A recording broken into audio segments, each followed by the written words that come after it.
This holiday season, you might be looking for nutritious, convenient meals to keep you energized on jam-packed days. Factor, America's #1 ready-to-eat meal delivery service, can help you fuel up fast for breakfast, lunch, and dinner with chef-prepared, dietitian-approved, ready-to-eat meals delivered straight to your door. You'll save time, eat well, and stay on track with your healthy lifestyle while tackling all your holiday to-dos. Too busy with holiday plans to cook, but want to make sure you're eating well? With Factor, skip the extra trip to the grocery store and the chopping, prepping, and cleaning up too, while still getting the flavor and nutritional quality you need. Factor's fresh, never frozen meals are ready in just 2 minutes, so all you have to do is heat and enjoy. When you're too busy running around to plan lunch, Factor has you covered with lunch to go. Effortless, wholesome meals like grain bowls and salad toppers that are ready to eat when you're on the go, no microwave required. Head to factormeals.com/MC911pod50 and use code MC911pod50 to get 50% off. That's code MC911pod50 at factormeals.com/MC911pod50 to get 50% off. With HelloFresh, you get farm-fresh, pre-portioned ingredients and seasonal recipes delivered right to your doorstep. Skip trips to the grocery store and count on HelloFresh to make home cooking easy, fun, and affordable. That's why it's America's #1 meal kit. Whether your resolution is to save money, eat better, or stress less, HelloFresh is here to help you do all three. Say hello to your most delicious year yet with fresh ingredients and chef-crafted recipes at a price you'll like delivered right to your door. So you've resolved to actually sit down and eat dinner around the table, but what do you do about those nights when your schedule is packed? Turn to HelloFresh's lineup of quick and easy meals, including their 15-minute recipes designed to help minimize mealtime stress. Every single meal I've had from HelloFresh has had easy-to-follow instructions, fresh ingredients, and when it's done, I feel like I'm out at my favorite restaurant. Go to HelloFresh.com/MC911free and use code MC911free for free breakfast for life. One breakfast item per box while subscription is active. That's free breakfast for life at HelloFresh.com/MC911free with code MC911free. At Grainger, we're for the ones who pay attention to every little detail. The ones who fuss, tinker, and sweat the small stuff. Because you know the tiniest thing can make the biggest difference when it comes to keeping business moving. We get it. We're the same way. Offering access to product experts to help you quickly and easily find what you need. So whatever your industry, you know you're always getting professional-grade products. Call, click Grainger.com, or just stop by. Grainger, for the ones who get it done. Barricaded suspects are a type of incident we get at dispatch, but sort of infrequently. Some of the time, we'll just have someone from our SWAT team call us ahead of time and let us know that they're going to be going to attempt to serve a warrant on someone. It's usually a warrant involving a violent felony or someone who has, in the past, fought with or resisted police. Most of the time, we'll get a call from a family member who's worried about a relative in one way or another, sometimes saying they're getting suicidal calls or text messages from them. Other times, it could be a domestic situation that they're wanting us to go and check on. Police get to the location and try to make contact with the suspect, and when they get there, they determine that suspect is inside the location and decides he or she won't come out. The vast majority of the time, they're either alone or with someone inside who's there of their own free will.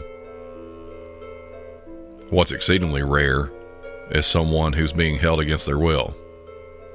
This is when it becomes a hostage situation. The show tonight, we'll touch on a few of these type cases with multiple calls. Welcome back to Music City 911.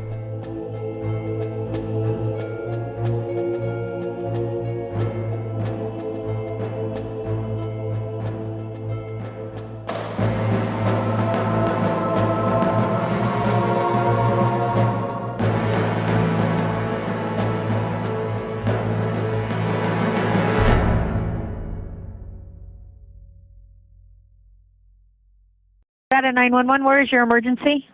6155 Gray Street. What's going on there? Well, I just got a phone call saying that my friend, she lives in the basement apartment of that house, and apparently the boyfriend she has at this time is assaulting her. Okay. What is her name? Last name? And what is he? He's beating her up? Yeah, that's what I was told. Because she called a friend of hers in Broomfield, and he's like, well, you're closer to her. Can you go over there? And she's in trouble, and so... What is your name? And your last name? And what here, so you what? I have a kid here with me, so... Oh, no, we'll send some help over there. What's your phone number? Do you know phone number? Not off the top of my head. Okay. No, I don't even know if it has service anymore, to tell you the truth. And so you got this from another person, so this is like, okay. Yeah, it's third party. But I just, she has a son, and she's... So...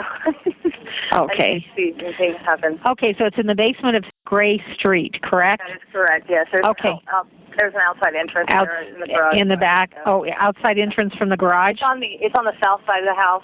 Okay. Like the driveway there, yeah. All right. Thank you. We'll get somebody over there. All right, thanks. So just like I said in the intro, we get a call from a friend or a family member about a domestic situation. This call fits square into that. Problems with a boyfriend, beating her up, etc. If you didn't know this already, domestic situations can be some of the most dangerous ones for police. You never really know how the suspect, and sometimes, believe it or not, the victim as well, is going to act. The way that this one came in, nothing would indicate that this is something that's going to turn into a situation involving a hostage. Every bit of it seemed a standard cut and dry domestic.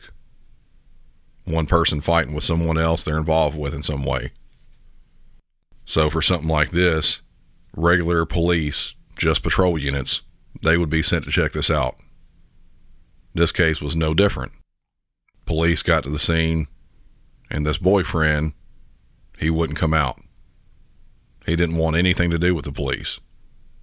A potentially dangerous situation is about to become a full-on dangerous situation. Arvada 911, what is your location? I don't know, you guys on the phone. I have a hostage. If you don't tell your people to get the fuck away from where I'm at, he's gonna die. So Where's the listen hostage to me. speaking right now?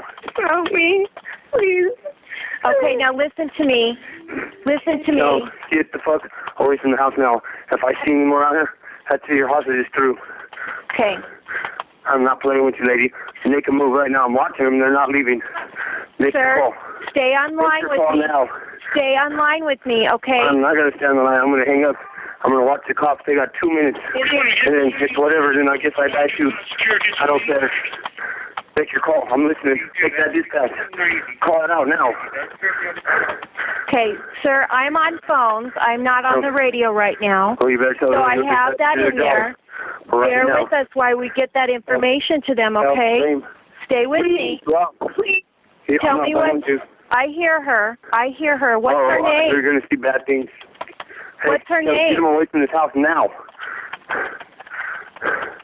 Stay with I'm me. losing my fucking temper. I'm about to flip out. Okay, they're not leaving, lady. Tell me what your name is. Tell me what your They're name not leaving, lady. I know you're not moving leaving. away. I know Tell them you're to not get the fuck leaving. away from the house. We are going to do everything we can to help you, okay? Talk to me. My name is Debbie. Tell me what your name is. Get them away from the house now. I will do everything I can to Get them help away you. from this house. Get them away from this house now. Sir, listen to me, okay? I can see them. I know you can see them. I know you can see them. Tell me what your name is. Come here. What is it? It doesn't matter what my name is. Get them away from the fucking house. Sir, listen to me. Now, lady, I'm hanging up. If they don't leave you, the hostage is fucked. Do not hang up, okay? Stay with me. I just kicked the fucking door and I'm in the house, and that's it. Get them away from here What now. is the hostage's name? What is her name? It doesn't matter now. Stay with me. Stay with me. What kind of weapon do you have? That doesn't matter. I'm hanging up, lady. If they don't leave, I promise you, bad things are going to happen. I'm out. Stay with me, okay? Talk to me. Tell me what's... Police got to the scene and tried to make contact with the suspect that you just heard. If you notice in the call, he was breathing heavily. There's a reason for that. When police got there, he decided he didn't want to go to jail. So he ran out of the house away from police. The woman you heard in the background wasn't a woman at all. It was a 13-year-old boy. He had ran from the place that he was at and entered a random neighboring house. He didn't know the boy that was in the house. My initial thought would be that he probably didn't go in the house anticipating anyone would be there. But he took advantage of the fact that there was. And I guess in his mind, if he has a hostage and he tells police that they need to leave, poof, they're gone. To all criminals and potential hostage takers out there, trust me, we're not leaving a situation like this. We heard the dispatcher on this call trying to get information, but the suspect wouldn't let that happen. He was just talking without listening, really. The bits he did listen to, he wouldn't answer the questions, just kept repeating that the police needed to leave or bad things had happened. The dispatcher did what she was supposed to do. She tried to get some info, made no promises to the suspect, and most importantly, tried to keep him on the line. Of course, he hung up. But calling 911 like the suspect did, this was a very good thing to happen, even if there wasn't some immediate change in the situation. When he called, dispatch got his phone number. This is a big deal in a situation like this. It saves a lot of time. Potentially, the suspect's girlfriend could have given up his phone number, but there's no guarantee that would happen. A lot of times, a victim in a domestic doesn't want anything bad to happen to their boyfriend, so they might go quiet or just refuse to give up any info. Not sure if this was the case here, but regardless, if it were, it saves a lot of time trying to figure out what his phone number is. Dispatch called the number back. I'm not sure. She was crying. Do we know his name?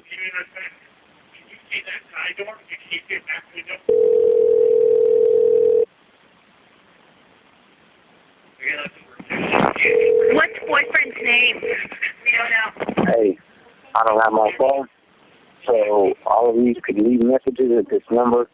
Make sure you leave phone numbers. I'll get back to you. I'm checking it periodically. So anything important, just go ahead and get at me through the message. I'll be calling you. Hey, I don't have my phone, so all of you could leave messages at this number. A couple things about these callbacks. If you noticed, both times the voicemail picked up. The first time, there were several rings. During the time the dispatcher was calling, she was trying to get the suspect's name from anyone else there working with her. He never said that on the first call. Having his name would have helped because it's a lot easier to communicate with someone when you're saying their name. It also brings the talk to a more personal level. This can help with negotiations. The first callback sounded like it may not have even been looked at by the suspect. It rang several times. The second callback, though, he definitely knew who was calling.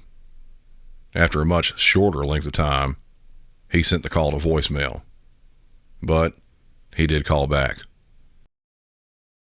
Arvada 911, what is your location?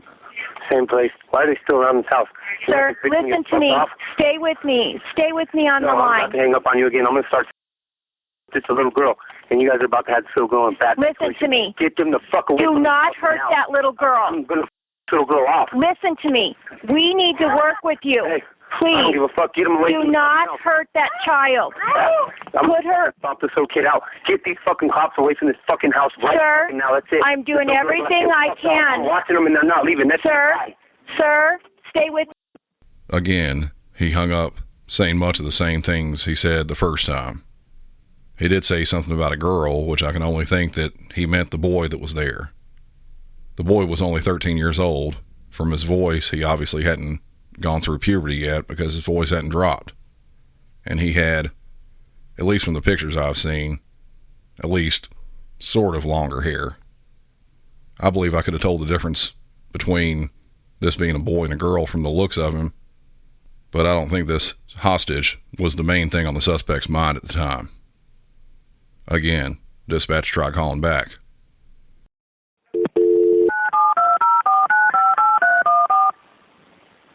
And you said Dean? Yeah, a little girl.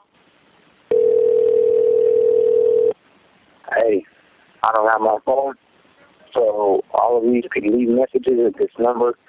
Make sure you leave phone numbers. I'll get back to you. I'm checking it periodically, so anything important.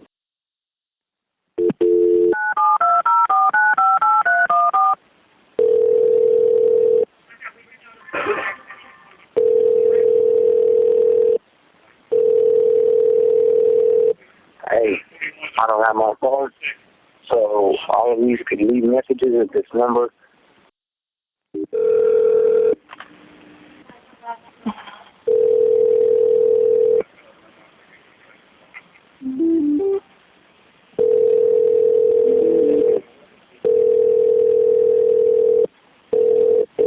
Hey. Same thing this time. Dispatch really wanted to get this guy back on the phone and get him talking. It just wasn't something that was going to happen for this dispatcher. But sometime later, the suspect did call back. Arvada, please, 911. So I'm getting sick of this shit. Why is he not around? Why is he still around the house? What the fuck is going on? You guys really want this little girl to get fucked off for the little boy, huh? Okay, sir, I just got here. What are you speaking about? This is a bad situation that's happening in Arvada. It's on Gray Street. You need Okay, to what's your name? Move away from the house. I'm done. I'm hanging up. I'm going to this little kid off. Who is this kid?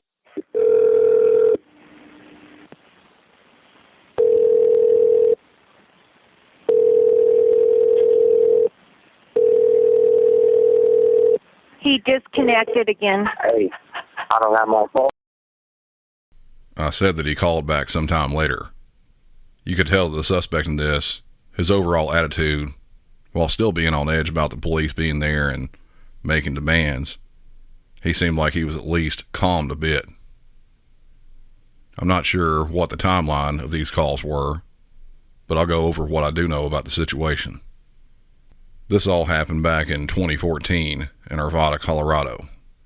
The suspect, 34-year-old Don Pooley, after getting into a fight with his girlfriend at around 5:30 p.m., ran from police and went into the house of this 13-year-old boy whose mother and sister had just left shortly before to run a quick errand.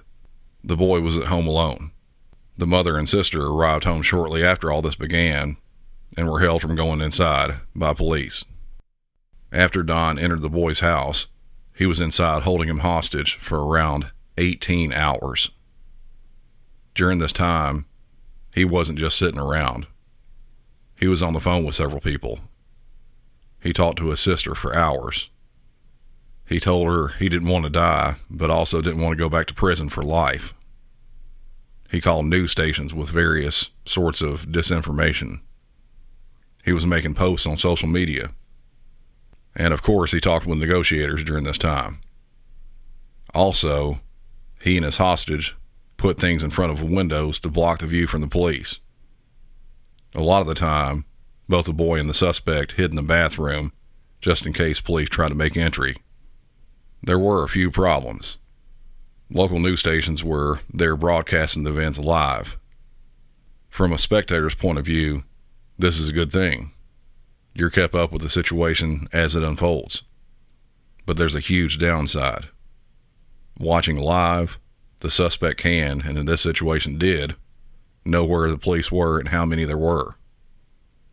Luckily, police managed to either persuade them from putting out live video or moved them back where they couldn't show anything harmful to the police or anyone else. Overnight, the suspect stayed inside the house. It was very late the next morning, and I'm guessing that the suspect was starting to wear down. He asked police to bring some food to the house that he was at. Police did that. They got some food together and dropped it at the front doorstep and then retreated from the door. The suspect was watching this happen. After the police left the food by the front door, while still holding the boy, the suspect opened the front door to retrieve the food. A shot rang out. Moments later, police rushed up to the front door. The suspect was down. Police had set up a trap for this guy. In something like this, there are things you can do to try and sway the outcome of the situation. Used to, the way to get this to an end was to bust in the front door and just take the suspect that way.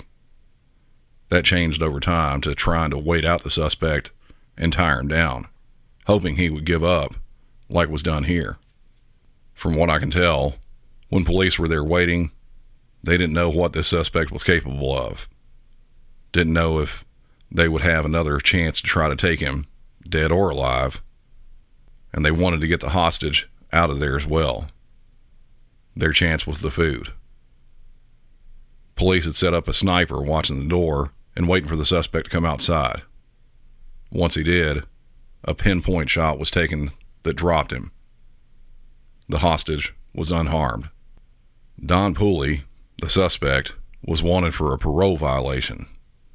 He was on parole for some non-violent convictions and was listed as absconded after he didn't show up for a check-in with his parole officer. A warrant was issued at that point. His previous convictions were all pretty minor compared to what you would think someone would have that's taken a hostage.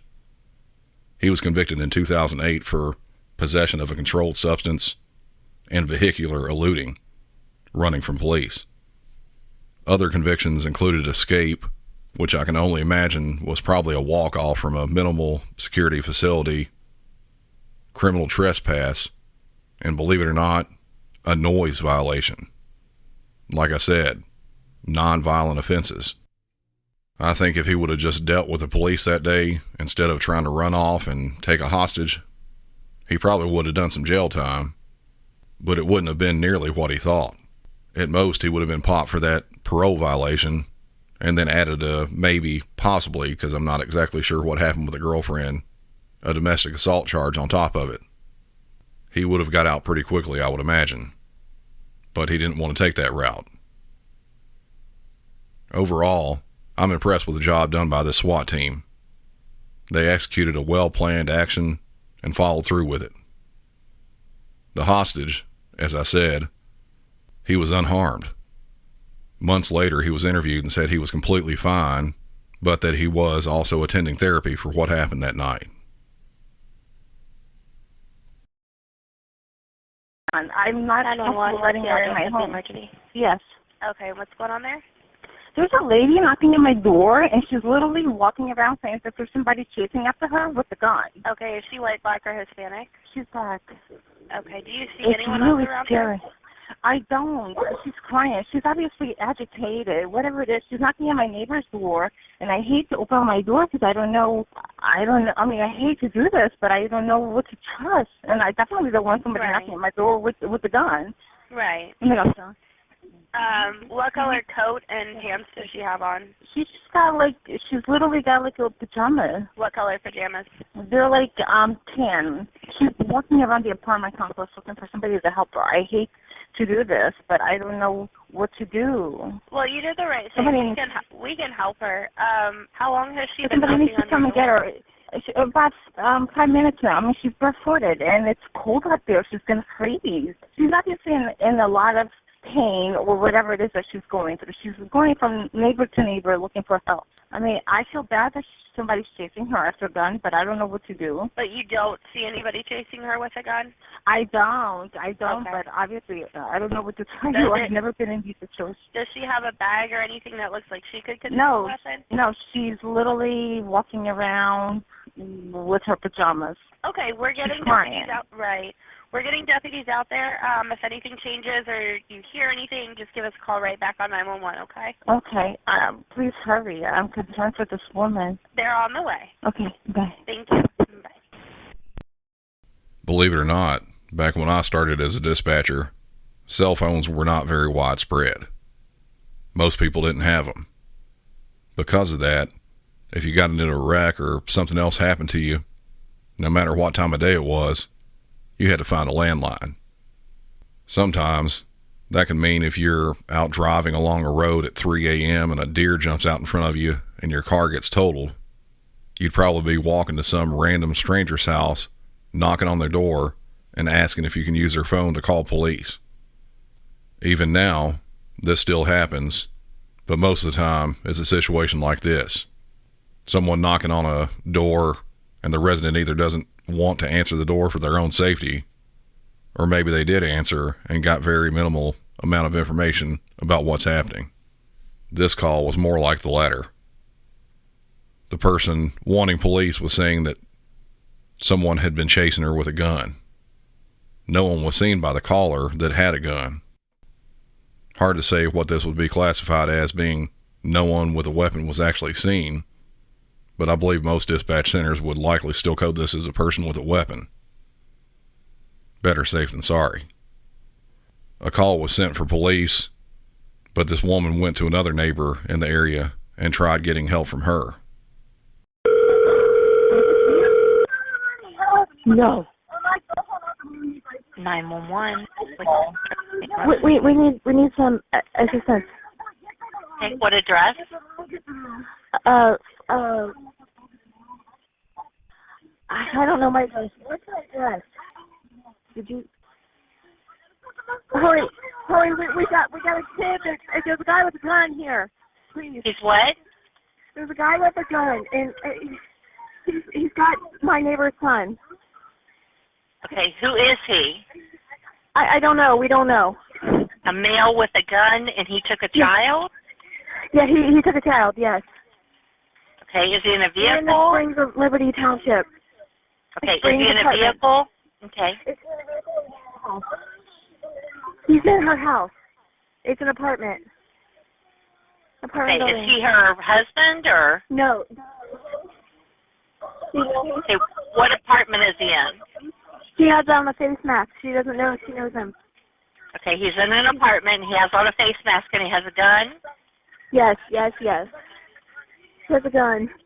Okay, did you see him or somebody told you? I didn't. My neighbor came out. A neighbor that I don't know. She came running to us in the snow barefoot. Okay, and you don't know who that guy is? No. Okay, and did you ever see the man or the neighbor just told you? No, the neighbor just told me. We're driving around to her apartment to check on her son. She's a couple buildings away from me. Okay.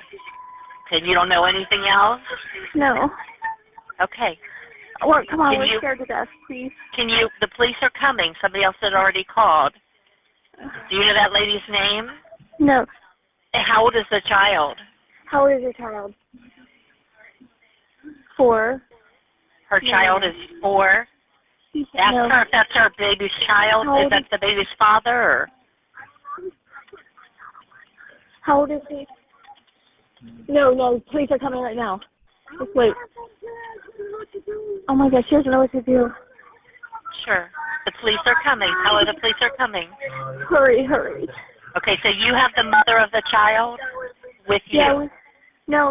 We have the mother. She's afraid for her son inside. She's afraid to go in. She doesn't know if she should go in. No, just tell her to wait outside. But you're sure you're at East Hamilton? She wants to protect her baby. Okay, well, keep her outside with you. If the man inside has a gun, we don't want her inside. She said if he has a gun, stay out here. Just wait.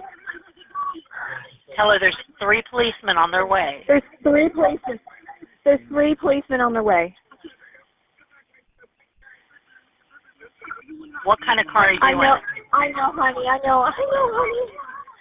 And you've got the mother of the child with you? Yes. Okay. Okay. The police are coming. They're going to talk to the mother and then find out what's going on. Okay. Does she speak English or? Yes. Okay. She's just really hysterical. Okay. Who is the man with the gun to her? Is it her baby's dad? She doesn't know who he is. He's a stranger? He's a stranger? Ma'am, ask her if he's a stranger. Is it someone she knows or is he a stranger? Is he a stranger? Do you know if he's a stranger? He's a stranger. How did he get her child? He came in her house. He came in her house? Yeah, at gunpoint.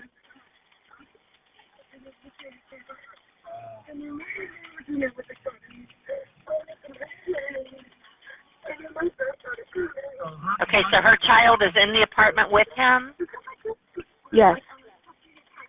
And she doesn't know him.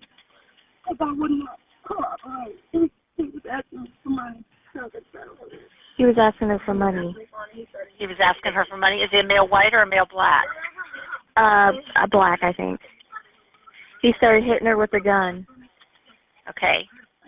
He's a male black, and he hit her with a gun. Does she need an ambulance? I'm sorry, ma'am, what? Does she need the ambulance? Do you need an ambulance? She doesn't know. She thinks she's fine. She's just concerned about the baby. Okay. Please hurry. Is the child and him the only one in the apartment now? Is the child and him the only one in the apartment? Yes, that was it. Okay, so the child and the man are both in the apartment. Yes. Okay. As far as we know, she walked a couple buildings down to where we were sitting. We were sitting in the car. We seen her run into us with no shoes on. Really? Oh, honey, I'm so sorry. She's with you in your car now? Yes, she's in our car. Okay. Okay, well, the police are on their way. They're going to talk to you and the mother, and then they're going to figure out what's going on with the man and the gun. Okay. Does she know if he pulled up in a car or anything else? Do you know if he's pulled up in a car or how he got here? She doesn't know because she was in the house. Inside. Okay. What's her address? Is that cop? There's the cop. Okay, you talk to them. Thank you so much. Okay, thank you, honey. Bye-bye. Now, with this call, things definitely jump up a bit. Not only do we confirm that there is someone with a gun, we found out that a 4-year-old has been taken hostage by some stranger that she didn't know. It initially sounds like a home invasion that went way worse than it should have. Not that any home invasion is good. The victim ran out from her apartment after being pistol whipped by the man. She was barefoot, and this was in Ohio in January. There was snow on the ground. Even though the victim spoke English, I'm not sure that her English was that good. Either that or there were some things incorrect with the translation from this last caller. Possibly some things just weren't fully understood. When police got there, they found out that the hostage was actually a 10-year-old boy.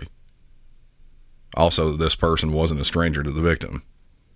He was a family friend and seemed like it may have been a boyfriend type situation. The suspect, Donald Tobias Gazaway, had been released from prison just 6 months prior to this. This standoff was even more lengthy than the last one, spanning over 30 hours and stretching into parts of 3 separate days. During that time, the suspect shot dozens of shots at police. Fearing harming the boy, police didn't return fire. At one point during the standoff, police breached the door to both open better communication with the suspect and to send in a robot equipped with a video camera to try and see the layout of the apartment and hopefully get a condition of the hostage. Shortly after the robot was sent in, more shots rang out and the robot stopped functioning. Luckily, the hostage was still unharmed. Throughout this 30-plus hour standoff, anywhere the suspect went, the hostage was used as a shield in front of him. At one point, both the boy and the suspect got into a car in a nearby garage and just sat there. Conditions there were absolutely brutal. Single-digit temperatures and wind chills in the negative. The whole time, SWAT and police waited for something to happen. Some sort of opportunity. Any type of chance to bring this to an end. And like I said when describing the first set of calls tonight, one thing you do now is to try to wait out a suspect. Tire him out. Make him want to give up. This all happened starting very late Friday night, and on Sunday morning around 6:30, that's exactly what he did. The suspect and the hostage just walked out and he gave up. At that point, he was taken into custody without further incident. The boy was taken to a hospital just to check and make sure he was okay, which, thankfully, he was. The suspect was charged with kidnapping, assault, inducing panic, and burglary. He was later sentenced to 41.5 years in prison. He won't be out to mess around like this for a very long time. That's going to do it for this episode, but there is more. Another very different type of hostage situation is going to be uploaded over on Patreon as a bonus content. Head over there and sign up to hear this very unique sort of call that loosely fits in with the theme of this episode. Also, for some reason I still can't figure out, the merch site went down a few days ago. I'm working to get that situation resolved, but until then, the new Y'all Have a Good'un shirts are still online and available. I'll post a temporary link to those in the show notes. Be sure to follow on all the various social media, especially the Facebook Music City 911 discussion group, where just tonight I posted videos of two very different sort of police apprehensions. I hang out in there most. Also, if you like the show, be sure to leave a review on whatever app you're listening on. Apple, Spotify, whatever. If you don't like the show, well, to tell you the truth, I'm not really sure why in the world you'd still be listening this far into the episode. But until next time, for Music City 911, I'm Brandon, and y'all have a good one.